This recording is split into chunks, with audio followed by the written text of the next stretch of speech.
کیا کمزور ترین حکومت پر آصف کے سائے مٹلانے لگے؟ جمہوریت مقتدرہ کے بغیر قائم کیوں نہیں رہ سکتی؟ سہیل وڑائچ کا ہنگامہ خیز کالم۔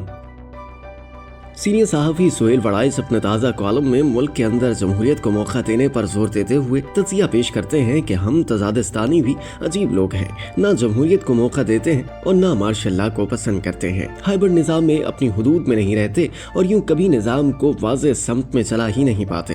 ملک میں اس وقت ایک آئینی حکومت ہے، سپریم کورٹ ہے۔ ہو سکتا ہے کہ عدالتوں نے بیشتر فیصلے تحریک انصاف کے خلاف کیے ہوں، مگر کئی فیصلے تحریک انصاف کے حق میں بھی آئے ہیں۔ مارشل لا ہوتا تو نہ وکیل پیش ہوتے، نہ جیلوں میں ملاقاتی جا سکتے، نہ فیصلوں کا انتظار ہوتا۔ لہٰذا مظلوموں اور حاکموں ہر دو طبقات کے مفاد میں ہے کہ جمہوریت کو موقع دیں۔ سینئر صحافی کے مطابق دنیا کا دستور ہے کہ ملک کا طاقتور ترین طبقہ ہمیشہ ملکی حالات سے غیر مطمئن رہتا ہے اور اس کا دل چاہتا ہے کہ وہ اپنی طاقت کے زور پر ملک کی باغ ڈور سنبھال لے۔ حکومت اپنی خامیوں اور کمزوریوں سے طاقتور طبقے کو ناراض کرتی اور شکایت کا موقع دیتی رہتی ہے، اور دوسری طرف اپوزیشن اپنی کج فہمی کی بنیاد پر کمزور حکومت کو گرانے کے منصوبے بناتی رہتی ہے، لیکن یہ نہیں سوچتی کہ کمزور حکومت گر گئی تو پھر کیا ہوگا۔ ان کی حکومت پھر بھی نہیں آئے گی بلکہ طاقتور مارشل لا آ جائے گا۔ تیسری طرف طاقتور یہ سوچنے کو تیار نہیں کہ یہ کمزور سیاسی حکومت ان کے لیے پردے کا کام دے رہی ہے، وگرنہ پاکستان کے مخالف تو اسے گیریزن اسٹیٹ یعنی چھاونی کی ریاست، سیکیورٹی ریاست اور فوجی ریاست جیسے تانے دیتے رہتے ہیں۔ اگر یہ پردہ ہٹ جائے تو ان کے الزامات درست ثابت ہو جائیں گے، گویا ریاست کے سارے اسٹیک ہولڈرز کو ٹرمپ دور کے نازک ترین حالات میں ہوش مندی اور تدبر سے کام لینا ہوگا۔ سہیل وڑائچ اپنے تجزیے میں مزید کہتے ہیں کہ آج کل تو رواج ہے کہ ہر بات کو غیر آئینی، غیر قانونی، ظالمانہ اور جابرانہ قرار دے دیا جاتا ہے۔ یہ کہنا بھی عام ہو گیا ہے کہ ایسا ظلم و ستم تاریخ میں پہلی بار ہو رہا ہے۔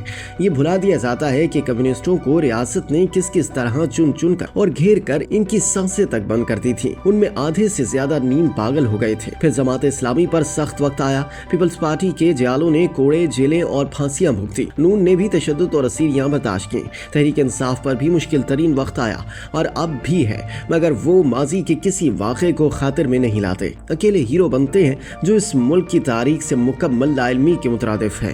سہیل وڑائچ نے دعویٰ کیا کہ حالیہ دنوں میں ایک واقعے نے میرے کان کھڑے کر دیے ہیں اور مجھے اس کمزور ترین سیاسی حکومت پر بھی آصف کے سائے منڈلاتے ہوئے نظر آ رہے ہیں۔ چیئرمین سینٹ یوسف رضا گیلانی نے ایک ماہ پہلے پارلیمانی روایات اور قانون کے مطابق سینٹر اعجاز چودھری کے پروٹیکشن آرڈر جاری کیے، مگر اس پر عمل نہ ہوا۔ اب وہ ایک ماہ سے سینٹ کے اجلاس کی صدارت نہ کر کے شاید خاموش احتجاج یا واضح اشارہ دے رہے ہیں کہ جمہوریت کو موقع دیں، پارلیمان کو اس کے قوانین اور روایات کے مطابق چلنے دیں۔ کیا ان کی آواز صدا بصہرا ثابت ہوگی؟ ہم دنیا کو کیا پیغام دے رہے ہیں کہ یہ پارلیمان اور سینٹ بے بس ہیں؟ کیا ہم یہ ثابت کرنا چاہتے ہیں کہ حکومت دراصل کوئی اور چلا رہا ہے؟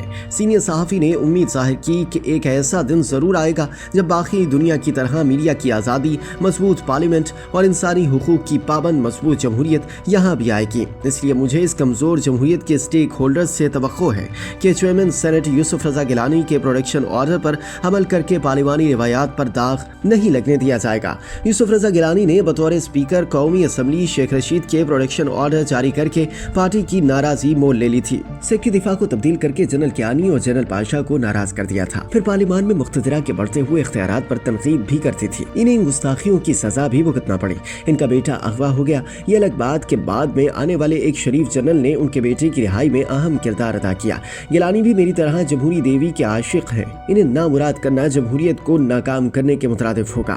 سہیل وڑائچ کے بقول ہمارے بعض تاجروں اور صنعتکاروں کو مارشل لا اور مقتدرہ کی طاقت اس لیے پسند ہے کہ ان کے کام چٹکی بجاتے ہی ہو جاتے ہیں، مگر وہ یہ بھول جاتے ہیں کہ آج کی دنیا کی ترقی کا راز پائیدار جمہوریت ہے۔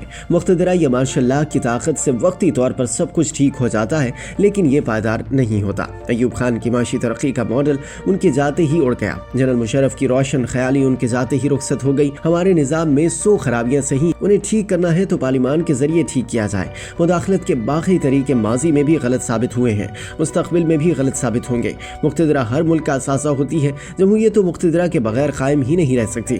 اگر امن و امان نہ ہو تو انارکی آ جاتی ہے جو جمہوریت کو کھا جاتی ہے۔